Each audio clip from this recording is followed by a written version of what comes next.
घर पे कैसे पढ़ाई करनी है, ये एक बड़ा सवाल है। यूपीएससी की तैयारी जब हम करते हैं तो इसका एक बड़ा चैलेंज ये है कि आप घर पे अकेले पढ़ाई नहीं कर सकते। ऐसा इसलिए कह रहा हूँ बिकॉज़ कोचिंग एक बार आप फिनिश कर लेते हैं। कोचिंग में जो जिन बारीकी पर आप जाते हैं या जिन माइनर चीज़ों पर आप जाते हैं वो घर पे आप नहीं जा सकते। कोचिंग कर लीजिए देन घर पे स्टडी कीजिए। इसमें आपको दोबारा सपोर्ट सिस्टम मिल सकता है। जैसे आपने पढ़ाई कर ली, अब इसके बाद घर पे आपके एनसीईआरटी के नोट्स हैं, कोचिंग के नोट्स हैं, बुक्स हैं, न्यूज़पेपर के नोट्स हैं, पीवाईक्यूज़ हैं एंड सिलेबस हैं। इन सब की मदद से आप वापस से पढ़ना शुरू करते हैं कि मैं चैप्टर 1 से कैसे पढ़ना स्टार्ट करूं। और इसमें आपको हेल्प मिलती है कि कोचिंग से जो आपने पढ़ा है, क्योंकि अब आपको कॉन्सेप्ट समझ में आ गया, टॉपिक का फ्लो समझ में आ गया, क्वेश्चंस भी डिस्कस किए गए होंगे क्लासरूम में। इन सबको साथ लेकर अब घर पे जब आप पढ़ना स्टार्ट करते हैं वो आपको हेल्प करता है।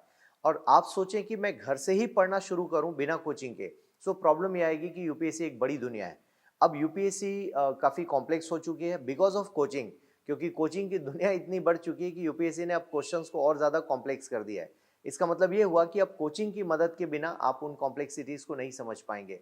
और सिर्फ घर पे तैयारी करना अब नेक्स्ट टू इम्पॉसिबल हो चुका है बिकॉज यूपीएससी का कंटेंट काफ़ी हैवी हो चुका है, उसके क्वेश्चंस काफ़ी डेप्थ में आ रहे हैं। और इन सारी चीज़ों को देखते हुए आप देखेंगे कि यूपीएससी को सिर्फ घर पे तैयारी करना पॉसिबल नहीं है। सो बेटर है किसी भी कोचिंग की मदद लीजिए और कोचिंग की मदद के साथ 1 साल पढ़ाई कीजिए एंड देन जब आपका जो सेकेंड ईयर आई मीन जिसमें आपको रिवीजन करना है, वहाँ पर घर पे बैठ के पढ़िए आप, तो फिर आपकी तैयारी अच्छी होती है। और सिर्फ घर पे पढ़ने से आपकी तैयारी नहीं होगी। इसका मतलब आपको कोई ना कोई गुरु चाहिए और वो गुरु आपको दोस्तों आगे लेकर जाएगा, वो आपको बारीकियाँ समझाएगा।